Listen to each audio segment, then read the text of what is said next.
ကျွန်တော်မရဘူးဝယ်သူသိတယ်ဆိုရင်ကျွန်တော်တောင်းမတောင်းဒီအမြင့်ရင်တော့တိုက်တယ်အမြင့်ကြိုက်ပြီးမှဘာစီခက်တာလဲဆိုတော့ကျွန်တော်ဂျင်းထည့်တာပြောတာစတာပေါ့ဟုတ်ဒီကကြတော့လွယ်ဆိုတော့ဟုတ်အသီးနဲ့တိုင်းမှာချော်ရည်ရှိတယ်လေဒါပေမဲ့ကျွန်တော်ကြတော့ထိုင်းနိုင်ငံကိုကိုလာပြီးတော့သူတို့တော့မှအုံးစမှုဒီလိုဘာလို့လှုပ်ရောင်းနေတယ်ကျွန်တော်လည်းဘောနော်သူတို့တဲ့တာကျင်လို့ဒါကျွန်တော်မြန်မာနိုင်ငံဘောနော်မြန်မာနိုင်ငံရဲ့မူအတိုင်းပေါ့နော်တဘာဝစစ်နဲ့ဒီထွင်လိုက်တာပေါ့နော်ဝယ်သူတွေကတောင်းတယ်ပိုက်ဖောက်ပါနော်ဝယ်သူတွေကတောင်းတယ်သူတို့လက်ခံလာရတယ်လက်ခံလာကြတော့ဒါကျွန်တော်ဒီပြင်းနဲ့ကျွန်တော်လုပ်ရင်းနဲ့ဒီနည်းပညာတက်လာတာပေါ့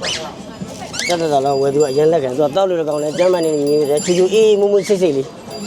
အဒီရခဲ့ဆိုတာကဒီတိုင်းပဲအုံးရင်ရောင်းနေဆိုရင်ကျွန်တော်တို့ကအခုကနောက်ပိုင်းတိုးတက်လာတဲ့ခေတ်ကြီးမှာဒီမဲ့နဲ့တာခြင်းနဲ့စမ်းသစ်ခြင်းနဲ့အဲ့လိုမျိုးပေါ့ရိုးရိုးအုံးကြီးရောင်းပီတီပေဆုံးနဲ့ဒီလိုလေးရောင်းလုံးဝကိုရှင်းနိုင်မယ်လို့ယုံကြည်ခဲ့တယ်ပေါ့နော်အဲ့ကြောင့်ကျွန်တော်စူးစမ်းခဲ့တာပေါ့ဘယ်လိုခက်ခဲမရှိကျွန်တော်ရအောင်ကြိုးထားခဲ့တယ်အဲ့လိုမျိုးကိုယ်ကမရှိတော့မှဒီမဲ့ကြီးကဝေအတိုးတွေနဲ့ယူတယ်လှုပ်တယ်ယနေ့ဘယ်တော့မှအရှုံးမပေးဘူးယနေ့ကြီးကဟိုအောင်မြင်မှုလမ်းကားပေါ်ရောက်နေပြီပတ်ဆိုင်မှုတော့ဘာမှမရှိသေးဘူးအခုဆိုမိုးမရရင်တော့ကျွန်တော်ရောင်းရပါတယ်ခွက်100လောက်တော့90 80 100လောက်တော့ရောင်းရတယ်မိုးရရင်တော့50 60နေရက်တော့ကျွန်တော်တချင်းလေးဖွင့်နေနောက်ပိုင်းကျတော့ဒီမှာလူကြီးသူမတွေရှိတော့နောက်ပိုင်းမဖွင့်ရတော့မနေ့တော့တချင်းလေးဖွင့်ရောင်းကျင်တယ်ဒါပေမဲ့အဲ့လိုကျတော့တောင်းဝင်ကျင်နေကျတော့ရောင်းလို့မရဘူးအုံးသီးရဲ့တကြားရဲ့တမယာသီးရဲ့ဒါကအားလုံးကျွန်တော် modify လုပ်ထားတာပါတော့ organic တွေပဲဒါဆိုတာအုံးသီးပဲထည့်ပူပါပြီဒါတကြားထည့်ပူပါပြီတမယာသီးကျတော့သူကကြိုက်တဲ့လူမှတမိုင်းထည့်မလားဟုတ်တမိုင်းထည့်မနော်သူကကြိုက်တဲ့လူဆိုရင်တမယာသီးလေးထည့်ပေးတယ်ရန်ခေါင်းမူးနေတဲ့လူဆိုရင်တမယာပုံညစ်ပြီးတော့လုံးဝလမ်းဆန်းစီတယ်ပေါ့နော်အစားအသောက်တွေအရင်ဒီအစားအများကြီးစားလိုက်ဒီကောင်စားရင်လုံးဝချင်းချောင်းတယ်ဟိုအဖက်ဖက်ကကောင်းတယ်အားကြောင့်မလို့ရန်ရောင်းရတာပေါ့ကျွန်တော်စရောင်းတော့ဆိုရင်တစ်ခွက်မှ1000အခုဆိုရင်ကျွန်တော်အုံးကြီးဝယ်သေးရဒီနေ့တစ်လုံး2000ဆိုကျွန်တော်ကမှတကြားစီရေခဲစီလို့တက်တော့ကျွန်တော်3000ရောင်းပေးတယ်ရိုးအုံးကြီးတစ်လုံးလဲ3000ကျွန်တော်တစ်ခွက်လဲ3000ဒီကောင်ကနည်းနည်းတောက်လိုက်တယ်လုံးဝလမ်းဆိုင်အပြည့်တယ်ပေါ့အဲ့လိုမျိုးအဲ့တော့ဆိုအုံးကြီးဝယ်သေးရဒီလိုမှ250အဲ့တော့အုံးကြီးဝယ်သေး250ကျွန်တော်တစ်ခွက်1000မြင့်သေးတယ်အခုကျတော့အုံးကြီးဝယ်သေးရ2000ကျွန်တော်ရောင်းတာ3000ဆိုတော့တိတ်အမြတ်မကျန်ဒါပေမဲ့လည်းဒီတော့မလုပ်လို့လည်းမရအောင်ဈေးလက်တားတင်လို့မရအောင်ဒါအခုက3000မရောင်းတော့ဘူးအဲ့လိုဒါပေမဲ့ဟိုရင်းစီးပွားတော့မဖြစ်ဘူးနော်လက်ပတ်လို့တော့ရနေသေးတယ်အဲ့လိုပုံစံမျိုးဟုတ်ဆိုင်ဆက်ဖွင့်တော့အရင်ရောင်းမကောင်းကျွန်တော်ဘောနော်ဒီရက်ကွက်တမှာရွှေအေးဆိုရင်ဒီများသိတယ်အိုးရှာလက်ပတ်ဆိုတာတော်များမသိတော့ကျွန်တော်ဒီမှာဒီလိုစံပတ်ခွက်လေးနဲ့ကျွန်တော်ဟိုရှင်းပြတယ်အနီးကြိုက်တယ်အဲ့ရမှာကျွန်တော်အဲ့လိုပြန်ကြဒီစံပတ်ခွက်လေးနဲ့အဲ့လိုမျိုးစံပတ်ခွက်လေးကျွန်တော်အဲ့လိုအနီးကြိုက်တယ်လည်းဝယ်သူကလက်ခံတော့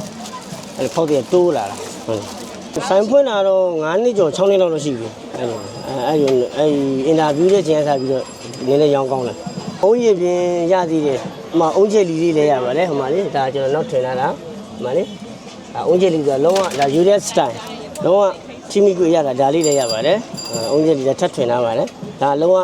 နောက်ဆိုရှိကိုသမားတော့စားလို့ရတဲ့အနေအထားမျိုးကိုကျွန်တော်လုပ်ထားတယ်ဂျယ်လီသားလေးကိုသူကနူးညံ့တယ်လေကြောက်လို့မဂျယ်လီဆိုတာသူကမားတယ်သူကနူးညံ့တယ်ဒီလိုလေးလုပ်ထားတယ်စားရင်လုံးဝထိုးလေးနဲ့နူးညံ့တယ်ပြော့ပြောင်းရှိတယ်ပေါ့အဲ့လိုဒါလေးကကျွန်တော်ဖုန်းနံပါတ်လေးနဲ့ကျွန်တော်တင်လုပ်ထားတာသူလည်းရောင်းကောင်းတယ်ဒီနေ့ဘူးမိုးမရရင်ဘူး50 60လောက်ကျတယ်အဲ့ဒါထွင်လာတာဟိုလှပိုင်းလောက်ပဲရှိသေးတယ်ဒါထက်ထွင်လာတာခက်ခဲကြုံရတာဗောယူမတောင်ခံလာရကိုဘာလို့ဘယ်လိုပဲကိုဈေးနှုန်းတက်ပြီးဆိုရင်ကျွန်တော်ကဒီဒုံကနေတက်ချင်တယ်တက်လို့မရဘူးဟိုနေ customer ကိုအတိမတ်ပြီးတော့ကျွန်တော် exhibit date နဲ့ကျွန်တော်ဘယ်နေ့ပဲဈေးတက်ပါမယ်အကြောင်းအရာကိုကျွန်တော်စာလေးနဲ့ရေးပြီးတော့အဲ့ဝယ်သူပန်ကြားပြီးမှကျွန်တော်ဈေးရတက်တာဝယ်သူလက်ခံပြီးမှကျွန်တော်အဲ့ဈေးကိုတင်ရတာဒီနေ့2000လောက်နဲ့3000တက်ရောင်းလို့မရဘူးအဲ့လိုမျိုးပုံစံမျိုးပေါ့ဟုတ်ဒါကြတော့ဘယ်လိုပြောကျွန်တော် line ပေါ်ဆိုင်နေပေါ့နော်ယူရီးယားဆိုင်လေးရဲ့လမ်းတယ်လေအဲ့ကြောင့်မို့သူတို့ထက်လမ်းအောင်ကျွန်တော်လုံးဝကျွန်တော်လှုပ်ထားတယ်ဒါလေးဆိုတဲ့မှာဒီမတရားလေးဆိုမှကြည့်လိုက် ဒီမှာဒါလေးဆိုတင်းနဲ့ကျူးလေးအဲ့ဒါလေးနော်လဲဘလို့ယုံယုံဘလို့လို့တော့တောက်တင်းတင်းပဲဖြစ်နေအောင်အဲ့လိုအားလုံးစီတီတွေနေအကုန်လုံးပြတာကျွန်တော်ကိုယ်တိုင်လုပ်တယ်မှာဒါဆိုတော့ကိုယ်တိုင်လုပ်တာဒါကိုယ်တိုင်အကုန်လုံးကိုယ်တိုင်လုပ်တဲ့ဟာတွေကြီးတော့လဲဒီဇိုင်းအစကျွန်တော်ရက်ကတလောက်ပဲရှိတယ်နောက်ပြီးတော့ဗျာဟို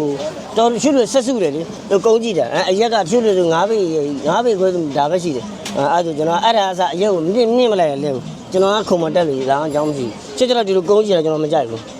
ငါ့လိုဝင်လို့အတာချက်ကကျွန်တော်ဒီမှာလေဒီလိုလေးပေါ့ဒီအတာချက်ကတစ်ချက်ဒီအုံးရည်ပဲတောက်နေဆိုတောက်မယ်ဆိုရင်လုံးဝဟိုဘယ်လိုပြောမလဲကျမနဲ့ညီညီတောက်လို့လည်းကောင်းမယ်အမောပြင်းမယ်ဒါလေးကိုဒီမှာအကောင်းဆုံးမီလို့တော့ကျွန်တော်ပြောပြလိုက်မှာတမယာလေးဒီလိုထက်တမယာတဲ့တရားမထက်ရင်တော့သူအကောင်းဆုံးပေါ့မကြည့်လက်ဒါတောက်ကြည့်လက်ဒါလေးတမယာလေးတရားလေးနည်းနည်းပဲထက်မနည်းနည်းပဲဒါတောက်ကြည့်လက်အရင်ကောင်းတယ်သူကတောက်လို့လည်းတမယာအနံ့လေးနဲ့